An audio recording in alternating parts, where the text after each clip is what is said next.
I'm Mark Seifter. And I'm Linda Zayas Palmer. And this is Arcane Mark.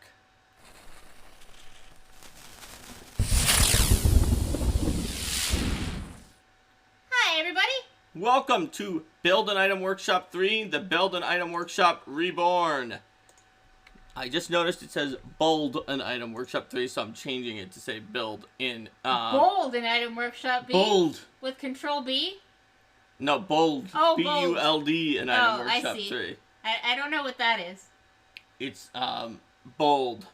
Boulder Dash. Yeah, it's completely Boulder Dash. Alright, so today we're going to build our third item. So the items that we already have so far are a special trident for leshies that hunt sharkshasas underwater, and a magic shield that gets stronger when you're surrounded by enemies and is filled with general fierceness and intimidation for your foes. So, what we do have today is going to be, who knows? Because we always start with a concept for everything that we're building here. We're going to do it top down. And so we need some concepts, and it looks like we have two we already have two from Wither King, Orb of Constructs and Orb of Plant Kind. Those are on my list. So everyone just brainstorm some concepts first, and we'll vote, and then start building this item. I like that emoji combination, Wither King. The power up, and then the Miaya, and then power up. The Miaya with like the ooh face, and then the power, the purple energy on her hands. So much power. Ultimate power. That's right. When you're surrounded by 10 Sharkshasa. Yep, that's the time when you would want to have that weapon. Yep. I mean, hopefully nobody ever That's has when you would want to have that shield and the sword as your two things. Nobody would want to be surrounded by 10 Sharkshasa, though, probably. Alright. A sword that has a chance to temporarily absorb a slain enemy into the sword, becoming an intelligent item. Alright. Sword that can absorb slain enemy and become... Intelligent. Okay, we have GM another Reckless one here. says Storm Jar. Storm Jar. Joe says make salt water less hostile for PCs and plants. Hostile for PCs and plants. And plant PCs. You know, your PC could have that could be the etc. Cloak of Wizardry. Alright. So we've got that. Let's see. Gloves of ultimate power based on the emoji. Gloves of ultimate power. And you can put an elven in parentheses on the Cloak of Wizardry, because it could be a Cloak of Elven Wizardry. Parentheses, Elven Wizardry, Gloves of ultimate power. Yep. A sword gaining the intelligence alignment of the next creature it kills sounds like it's tied into that one where it kills the enemy. And become intelligent, gaining the enemy's alignment. Yep. I'll add that as... An item that allows a caster to move with their spells, similar to the Ride the Lightning effect. Item that allows caster to move with their spells. Or Ride the Blast from Kineticist. Ride the Lightning / Blast. Yep. Expanding Manacles. Very practical item. Because you always need the manacles that are the right size for your person. Alright. Druid Branch that forcefully reincarnates someone into a Leshy. Druid Branch. Linda, could that even work if they're not initially a nature spirit to be embodied in the Leshy? I don't think so, because a nature spirit that makes a Leshy isn't the same exact thing as a soul, but... Because isn't the nature spirit formed of vital energy and not spiritual energy from the outer planes? Mm-hmm. But, I mean, if people vote for it, we can try to find a way that works out. It's probably not just a reincarnation. It's something else. Let's see. A very intimidating lightning, I think, is about the lightning. Yes. Let's see. Sword. Zombie killing sword. Zombie slaying sword.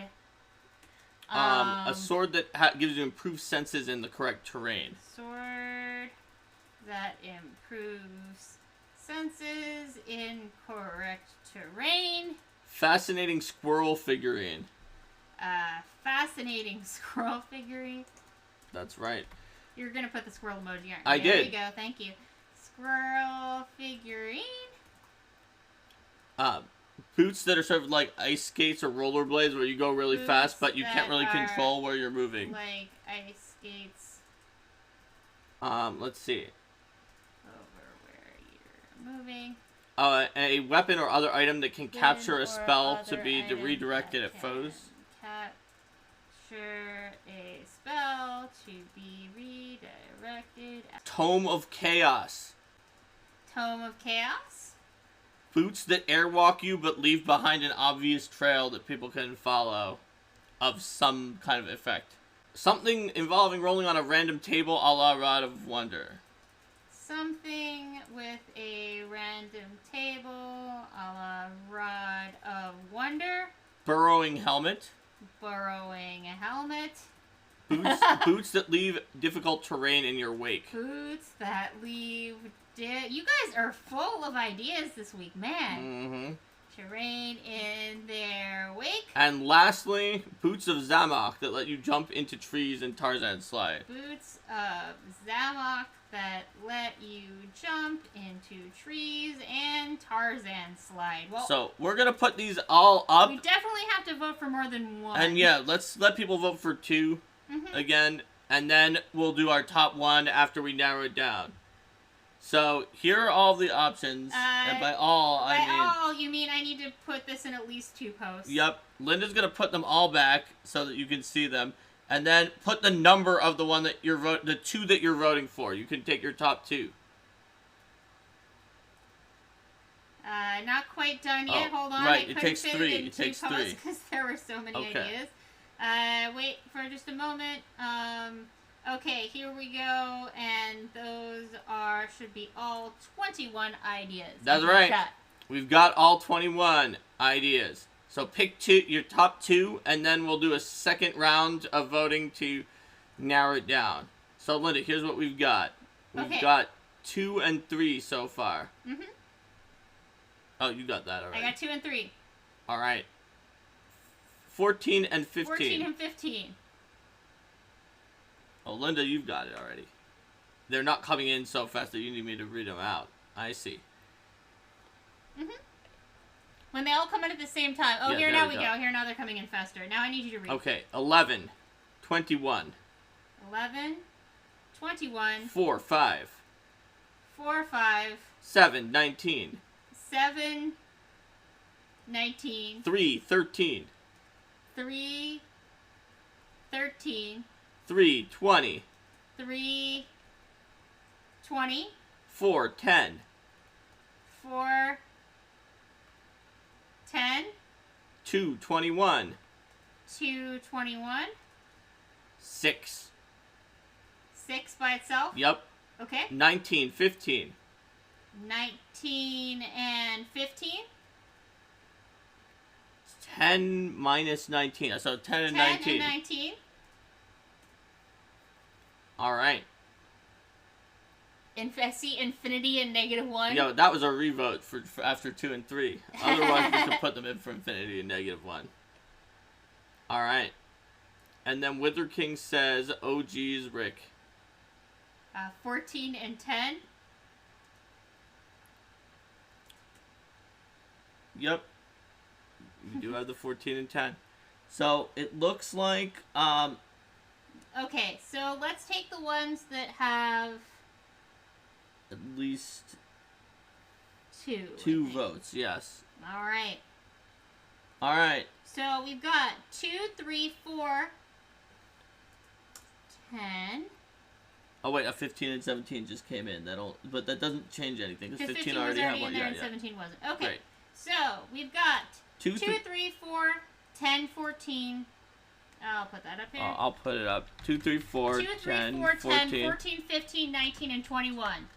All right, so everyone, vote for one of these by number. You have to scroll up to see what they actually are from the list, but put in your final vote here after the arcane mark with all the numbers that are in the final vote.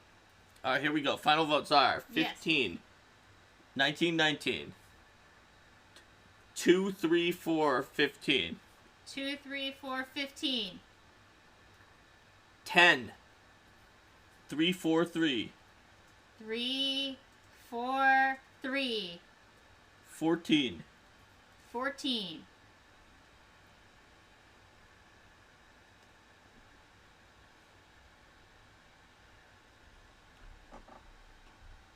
All right, we got 3 for 3, 2 for, and then 2 for 4, 15, and 19. Yeah, this is legitimately really close.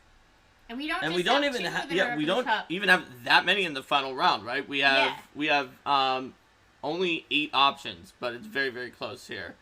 Shamalama ding dong. Let's Well, see. you already said Wither 3, King already yeah. said 3, but now he's saying 3.3. Risky says 10. Uh-oh, 10's got a second vote now, too. Wow, this is really close. All right. I think that we can just try to find a way to combine 3 with something that is Whichever of 10, well, 3 has the most votes, yeah, so whichever so, of 10, 15, let's and see. 19 combines best with 3.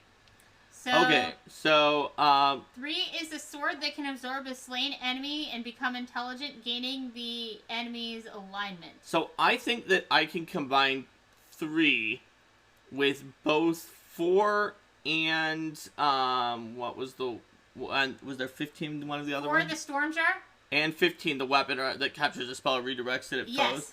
So I think if we take the high concept of 3, that when it's combined with 4 and 15, it can sort of be something that can absorb a variety of different things. Yeah. And then use them and then sort of use them in different ways. So it can Sounds absorb a soul. Oh, it can absorb their soul, and then it becomes an intelligent item. So we have our Can 3, absorb 4, 15. primal energy, like a storm, and shoot back out as lightning, and it can absorb possibly an enemy effect as well. So it can absorb souls, primal energy, like a storm, and enemy spell effects. The Sword of Absorbing. Yes, it is the Sword of Absorbing, or something like that. So, Zathos thinks that none of them are good choices because he can't put them on a wizard. that's right. It wasn't good for an elven wizard like this, like the Cloak of Elven Wizardry was.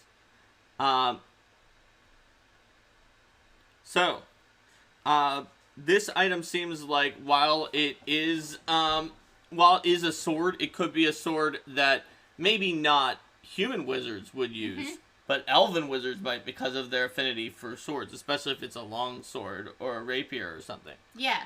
So let's make it a weapon that elven wizards are proficient in. So, if we take Zathos, this is already a weapon that can become selectively intelligent. It wouldn't be society legal anyway. that's true, because intelligent weapons are already like sort of their own character. All right. Okay. So we know that it can absorb even an entire creature and possibly become intelligent when it does so. And it can definitely absorb like physical effects and possibly spells. So this is definitely a high level weapon. So if we look at the effect spell turning, which this is obviously better than. That's a 7th level spell.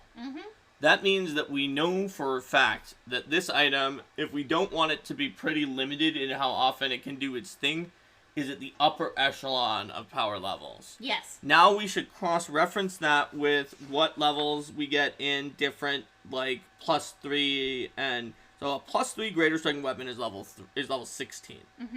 This already probably has to be level 17, even if the only thing it did was spell turning, like, once every so often. Yeah. Like, spell turning once an hour, and being a sword, it would be level 17 with some other abilities, but being only one level higher than a regular +3 greater striking weapon is a little rough. But if we make it level 19, it would have to be a greater or superior striking weapon, so it's probably level 18. which is the highest above a greater striking weapon that it can be without being a superior striking weapon. But it has a lot of stuff that it's doing. Yes. So it's a plus 3 it's greater probably a level striking 18 longsword. it's probably a level 18 weapon. And it's level 18 to fit all these ridiculous powers in it. That's right. And I mentioned here, maybe even the utility, it should have a damage dice / striking less. That's sort of what's going on here with making it almost high enough level to have another level of striking, but not quite. Right. But even unique weapons in Pathfinder 2nd Edition can be upgraded using the fundamental runes. So even if we absolutely could make it, like, say, a level 16 weapon that doesn't have the plus 3 rune yet already. But then you could separately buy the plus 3 rune and put it on there. So because of the fact that that can happen and that the cost increase is not as much as you might think, to go from a plus 2 to a plus 3 weapon, it's pretty expensive. It's like, I think, 8,000 GP. But still, the cost of let's say a 10,000 GP 16th level weapon that doesn't have the plus 3 yet, plus buying the plus 3 on it, is only, is in between a 17th and an 18th level item. In other words, it didn't buy us that much because of the exponential increase of the value of items when we go up in level. So let's see, we've got some more comments here. Suggestion see. to change it to a staff. Suggestion to make it shaped like a butterfly net. I see what you did there. Reflect all projectiles with your butterfly net. There you go. But, I mean, we certainly can make it have lower fundamental runes, but it's probably easier to make it a level 19 item, price it at 40,000. A level 19 item? Oh, sorry, I meant 18. Yeah, 18. Price it at 24,000, that's what I meant. And then we're sort of pricing at 14,000 for, like, the extra stuff that this is doing, which is a lot of extra stuff. And we could make it a staff, too, GM Reckless. That's very possible. Or even, it could be like a sword that's made out of wood that looks like a practice sword but is really powerful. Well, I'll just call it absorbing sword / staff, and then I can do a plus 2 greater striking longsword / staff, and then it can be just as much for the wizard as the... Alright. It's pretty easy just to put the slash in there and be like, if you use it in your game, just make it the one you want, because neither of them is like an absolutely ridiculous weapon that a lot of people wouldn't be proficient in. So, we're reading these special properties sort of against having 3 property runes on it. Because you could just buy a 16th level weapon and then stick 3 8,000 gold piece property runes, so also 16th level property runes on it. It costs the same amount as this does. Or even if you put, like, greater frost, greater flaming, and greater shock on it, that'd cost less because those aren't 16th level. Yeah. So we can definitely make this do some pretty good stuff, because having greater of all those 3 elements, which ignores energy resistance, it's going to add a lot of damage. We're not going to necessarily do that. So, but we know that this is going to have some pretty strong abilities. So I'm seeing a lot of conversation in the chat about the soul trapping ability here. I saw something above about where the mental ability scores of the item come from. Do they come from the wielder? Or do they come from the soul that's absorbed? Does the sword copy the alignment and mental stats? So, like here it says the sword copies the alignment and mental stats of the creature it kills, but it can store evil souls in the weapon. And then above, what if this weapon wasn't a longsword or a staff, but was sort of a mangosh, which can already, it has the parry trait, and sort of when it's lifted with the parry trait, it can do something special. And then mangosh is a type of dagger, so like the killing someone can also be like sort of a ritual killing sort of situation as well.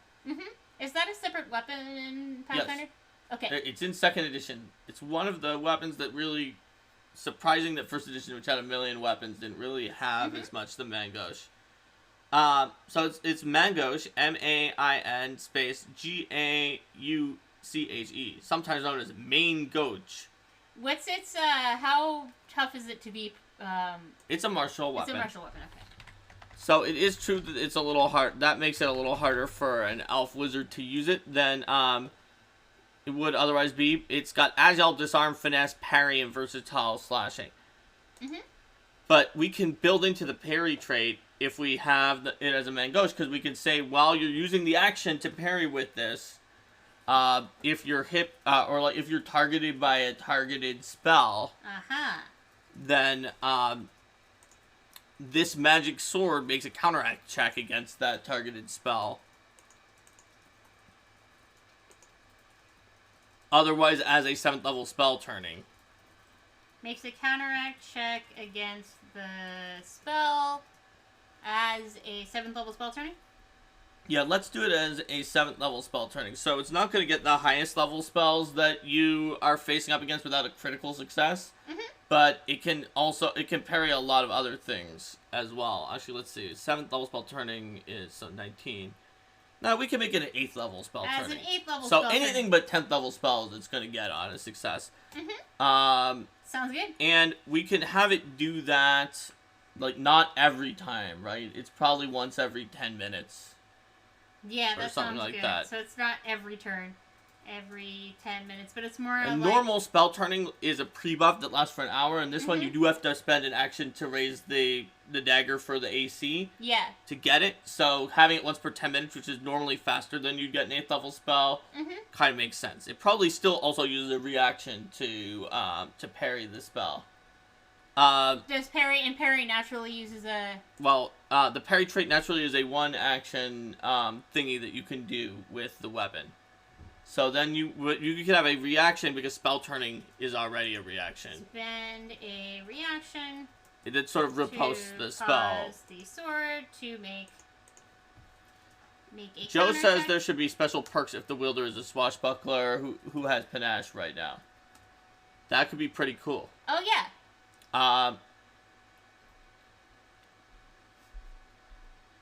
So maybe if you're a swashbuckler and you have panache, then if you successfully counteract it, instead of turning the spell against them right now, you can it'll store inside the weapon as long as you continue having panache, and you can do it on whoever you hit with your finisher. Aha. What do you think? Because then that automatically ends after the encounter ends, because that's what panache does, at least in the playtest. And if we need to update it for the final version of the swashbuckler, we can. The spell as a part of strike. Yep. And so it also is supposed to be able to hold lightning in a bottle for a while, and it can do that now for the swashbuckler, where they hold on to the energy of the effect. So let's see. That should be able to work for storing the spell energy. Let's talk a little bit about how it can be used to... There's a lot of posts up here. Alright, let's see. Oh, no, never mind. I was just off the scroll. Yeah, okay. Cool. Talking about where Mangosh came from. And Bravo stream has a swashbuckler. Okay, cool. I'm caught up now. And James Love is saying, if weapons have special perks for a niche, but you don't match the niche, then the price might include that power, and it makes it... That is a very good design insight, because a lot of times, like, the extra benefit is sort of a freebie, but then people assume that a lot of the price is for the special version, and that therefore it's not useful to them if they don't get the extra benefit. So there can be a lot of sort of, like, even before we thought of the swashbuckler idea, we were already going to make this a 24,000 gold piece 90th level item. But that's not how players think when they see the item. So we might want to consider not doing that with the swashbuckler, and instead just letting anyone hold on to it to do to someone that they hit with during, like, the next few rounds or so, like a spell storing weapon, to avoid that sort of perception that, oh, well, it's not worth it for me because I don't get the kicker. Good point. But we should add on its final ability. Although if we do the swashbuckler thing, we could use this name that just popped up here, the Bragging Blade. The Bragging Blade. That would be cool. Is a pretty awesome name. So we could be, or anyone can store the spell for a very short time. Like two rounds? That should be enough. Yeah. Yep. Oh, GM Reckless says maybe anyone can hold on to it if it's on the if the spell appears on the primal list, or if it was a primal spell because of like the capturing lightning in a bottle. That's a possibility too. Primal spell. And so now let's talk about the fact that it can capture the spirit of the defeated enemy inside of the item. Soul capture. Do you have to kill them to capture their soul? Yeah. Probably. So. And you have to strike the final killing blow, probably. I would say yes. When you strike. So intelligent items are definitely very specific things that only GMs sort of come up with. Item. So it would be when you strike the final blow against an sentient creature, presumably. Yeah, it's got to be sentient. Let's see. How intelligent does a magic item doesn't have to be sapient. I mean, it could be. An animal could be only empathic and only as smart. I'm sorry, an item could be only empathic and only as smart as an animal. So, if you strike a final blow against a sentient creature and kill it, the sword absorbs the creature's life force.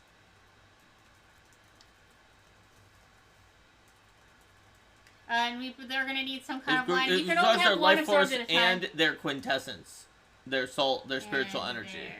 Their quintessence. If there's already one absorbed, that one is released. There's already one absorbed, or probably when you strike it, you can cause the sword to. You can cause the sword to, so it doesn't automatically absorb life every time you kill anything. Yeah, that makes sense. Or maybe you can't help it. Oh yeah. Maybe it just does. That could be kind of interesting. And then you've got this intelligent item that's always changing around. And it is an intelligent item. Yeah. It absolutely has the...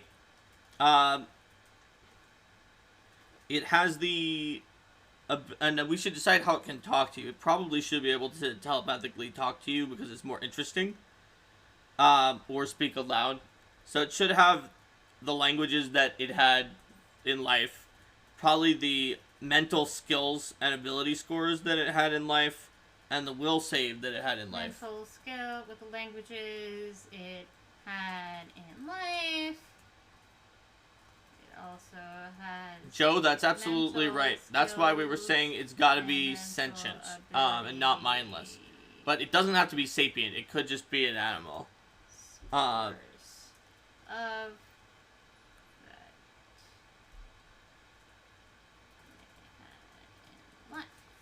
And then basically the GM determines the GM determines one or more additional abilities that the item gains that it can choose to use if it wants, though it often won't because you killed it.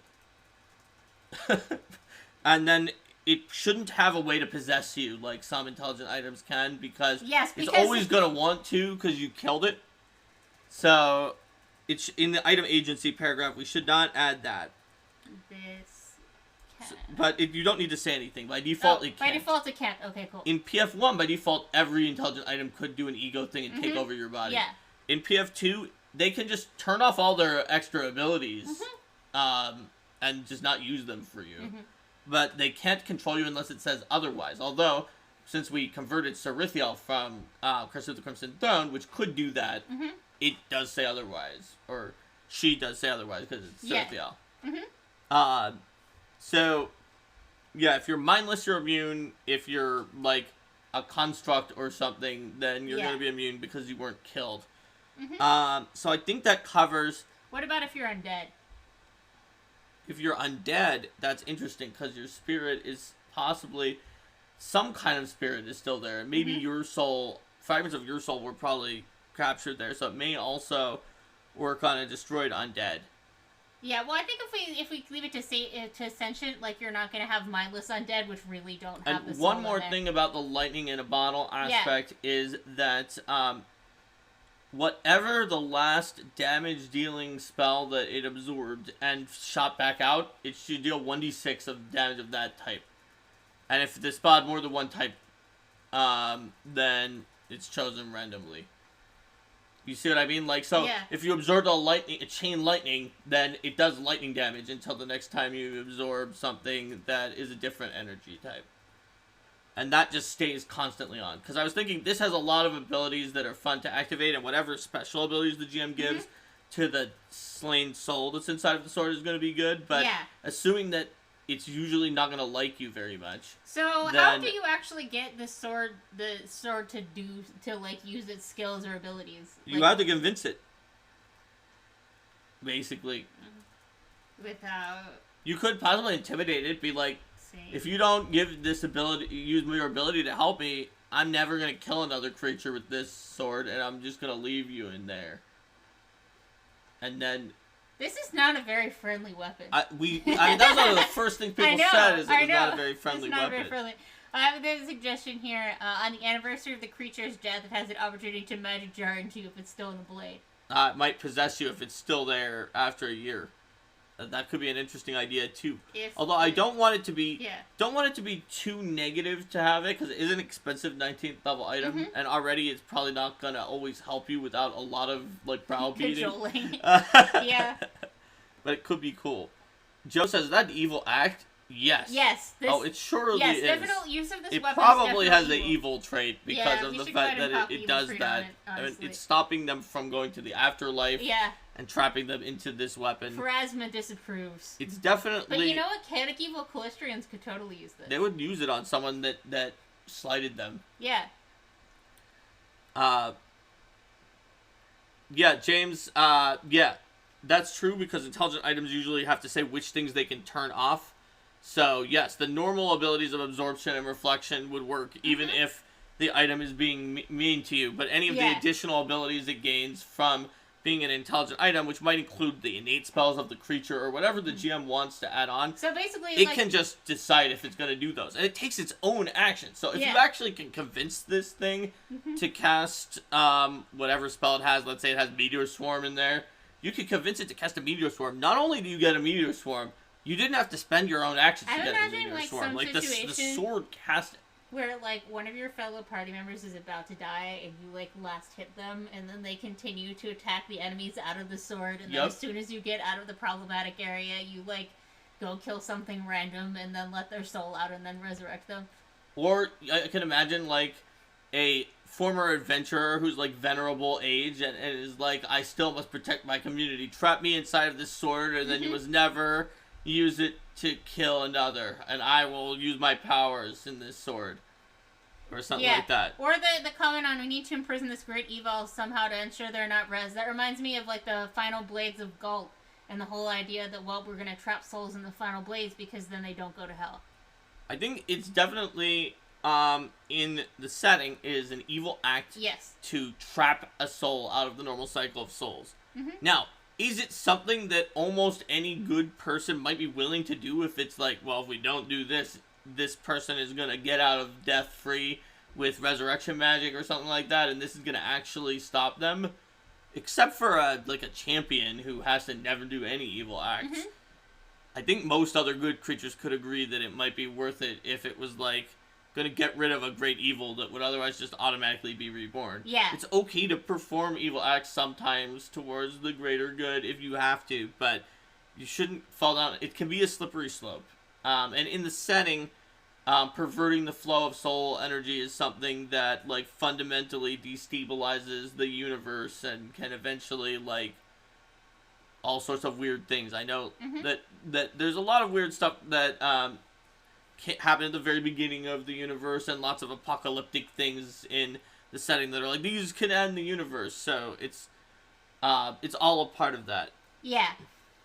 And Wither King talked about being able to cast the spell abilities that soul you last captured on the blade. I think that's captured pretty well with the fact that, like, generally the special abilities of an intelligent item would be GM discretion. And so then if you can convince them to use it, we can suggest for the GM, we can suggest that a good place to start for the intelligent item abilities are some of the innate spells of the creature. Or, Wither King said spell abilities, but we'll do it for PF2. It's in their innate spells. Yep. Of the creature.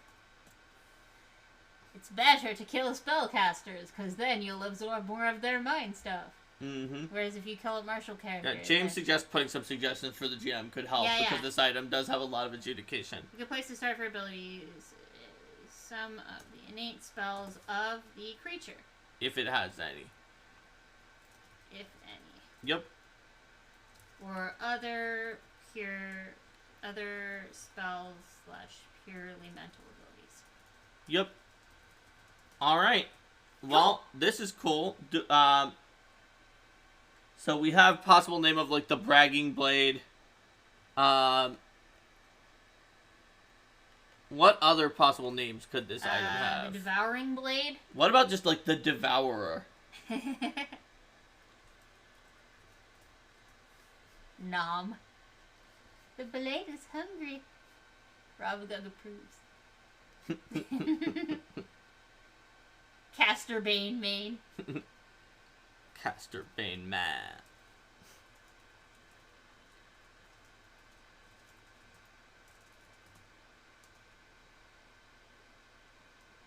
James Love points out that the more you can communicate, the more that you need to be able to roleplay a random creature the party kills. If they're ready, it's cool. Otherwise, they might not have enough to like, say the things. It's like, so we just killed this bugbear over here. Do we have enough, like, banter if this bugbear becomes a thing they have to talk to for, like, a week? Well, I think that intelligent items are already the kind of thing that the GM decides if they want to put in their campaign, and this would be doubly so for, like, the GM knows what they're getting into when they choose to put this. This wouldn't be something that the players would find in a magic item shop unless the GM was like, yeah.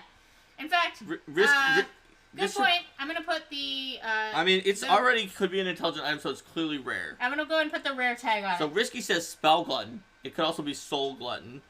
The Daemonic Render. The Saving Morsel. There's a lot of good names here.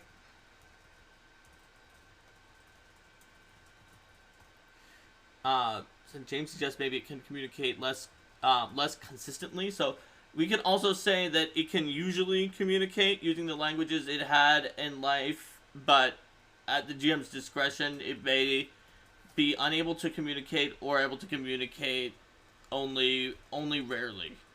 And that way, you could just use your discretion if you don't have anything to say for that bugbear because it was just one of 16 bugbears in an encounter with 16 bugbears.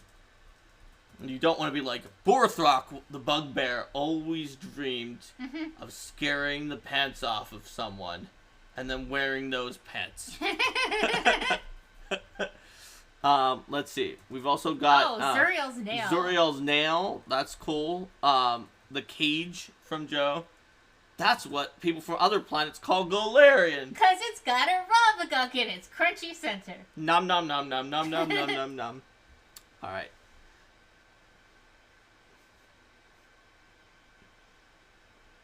Alright, I think we're good, and I can't decide what